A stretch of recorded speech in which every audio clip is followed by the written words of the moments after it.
అందరికీ నమస్కారం అండి.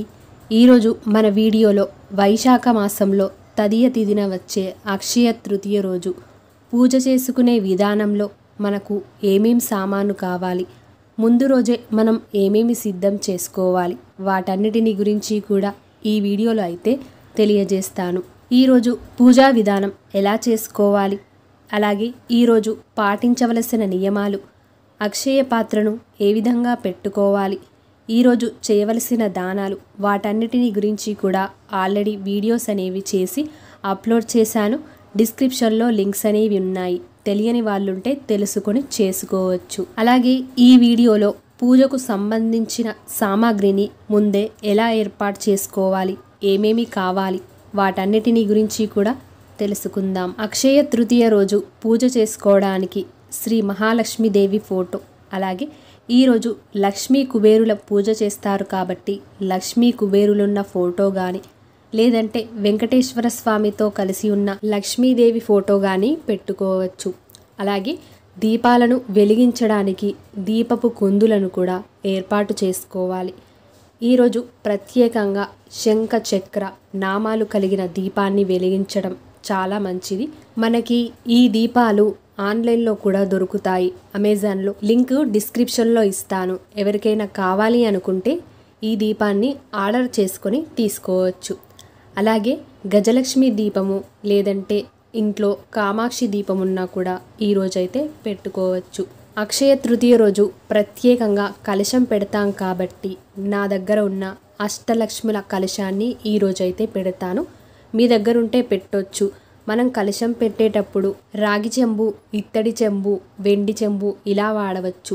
మనం స్టీల్ అయితే వాడకూడదు. అలాగే మంగళహారతిని కూడా ఏర్పాటు చేసుకోవాలి. ఇందులో పసుపు, కుంకుమ, గంధం, అక్షంతలను కూడా ఏర్పాటు చేసుకోవాలి. ఆ తర్వాత హారతిని సమర్పించడానికి హారతి కర్పూర బిళ్ళలు, గంట, వీటన్నిటిని కూడా ఏర్పాటు చేసుకోవాలి. అక్షయ తృతీయ రోజు ప్రత్యేకంగా అక్షయ పాత్రను పెడతాం కాబట్టి ఈ పాత్ర ఆల్రెడీ ఇంట్లో ఉన్నట్లయితే చక్కగా తుడుచుకొని ఏర్పాటు చేసుకోవాలి. లేనట్లయితే కొత్తగా పెట్టేవాళ్ళు కొత్త కుండనైతే కొని తెచ్చుకోవాలి. కుండతో పాటు ఒక ప్లేట్ని కానీ లేదంటే ప్రమిద కానీ తెచ్చుకోవాలి. మనం అక్షయ పాత్రను ఎప్పుడైనా కూడా కడిగి వాడకూడదు, తుడిచే వాడుకోవాలి. అలాగే పాత్ర కింద పెట్టుకోవడానికి రాగి ప్లేట్ కానీ ఇత్తడి ప్లేట్ కానీ వాడవచ్చు. అలాగే అమ్మవారికి సుగంధ పరిమళాలంటే ఇష్టం కాబట్టి మనం దీపాలలో వేయడానికి, పసుపు కుంకుమలో వేయడానికి పచ్చకర్పూరం, ముద్ద కర్పూరం, జవ్వాది, రోజ్ వాటర్, ఇలా అమ్మవారికి ఇష్టమైన సువాసన ఇచ్చేవన్నీ కూడా ఏర్పాటు చేసుకోవాలి. అలాగే ఏనుగులు కూడా మీ దగ్గర ఉంటే ఏర్పాటు చేసుకోవచ్చు. దీపారాధన కోసం వత్తులు, కొబ్బరి నూనె కానీ, నువ్వుల నూనె కానీ, నెయ్యి కానీ, అలాగే అగరబత్తులు, కంకణాన్ని తయారు చేయడానికి దారాన్ని కూడా ఏర్పాటు చేసుకోవాలి. అలంకరించడానికి పూలమాలను, అలాగే విడి పువ్వులను కూడా ఏర్పాటు చేసుకోవాలి. తాంబూలాన్ని సమర్పించడానికి తమలపాకులను కూడా ఏర్పాటు చేసుకోవాలి.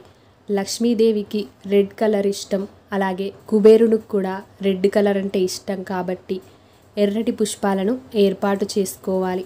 అలాగే నైవేద్యం కోసం పాలను కానీ, పాలతో చేసిన క్షీరాన్నం కానీ, పండ్లను కానీ ఏర్పాటు చేసుకోవాలి.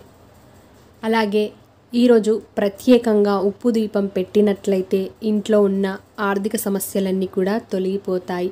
దీనికోసం మనం ఒక పెద్ద ప్రమిద, అలాగే చిన్నది తీసుకోవాలి. కలశం పెట్టడానికి చిన్న కలశం చెంబును కూడా ఏర్పాటు చేసుకోవాలి. అలాగే మనం ఆచమనీయం చేసుకోవడానికి ఆచమనీయం గ్లాస్ని కూడా ఏర్పాటు చేసుకోవాలి. అలాగే శ్రీ మహాలక్ష్మీదేవికి చాలా ఇష్టమైన పసుపు గవ్వలను ఏర్పాటు చేసుకోవాలి. ఇవి చిన్నగా కొంచెం పసుపు కలర్లో ఉంటాయి. ఇవి మనకు ఆన్లైన్లో కానీ పూజా స్టోర్స్లో కానీ దొరుకుతాయి. వీటి లింకు డిస్క్రిప్షన్లో ఇస్తాను. తెలియని వాళ్ళు ఉంటే వాటిలో మనం ఆర్డర్ చేసి తీసుకోవచ్చు. అలాగే వెండి పూలన్నా కూడా అమ్మవారికి చాలా ఇష్టం. ఇవి మనకు జ్యువెలరీ షాప్లో అయితే అవైలబుల్గా ఉంటాయి. 21 కానీ 51 కానీ 108 కానీ తీసుకోవచ్చు.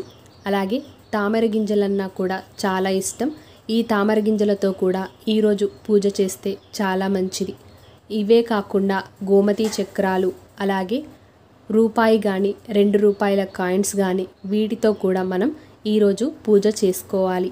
అలాగే మామిడాకులు కానీ అరటాకులు కానీ ఫ్రెష్గా ఉన్నవి తీసుకొని అలంకారానికి ఉపయోగించవచ్చు. అమ్మవారికి వాయినంగా సమర్పించడానికి చీర, రవిక, 2 తమలపాకులు, ఎండు కొబ్బరి, పోక ఖర్జూర, ఒక పసుపు కొమ్ము, అలాగే ఏదైనా పండు, ఒక పువ్వును కూడా ఏర్పాటు చేసుకోవాలి. ఇలా మనము పూజకు సంబంధించిన అంతా సామాగ్రిని ఏర్పాటు చేసుకున్న తర్వాతే మనం పూజలో అయితే కూర్చోవాలి.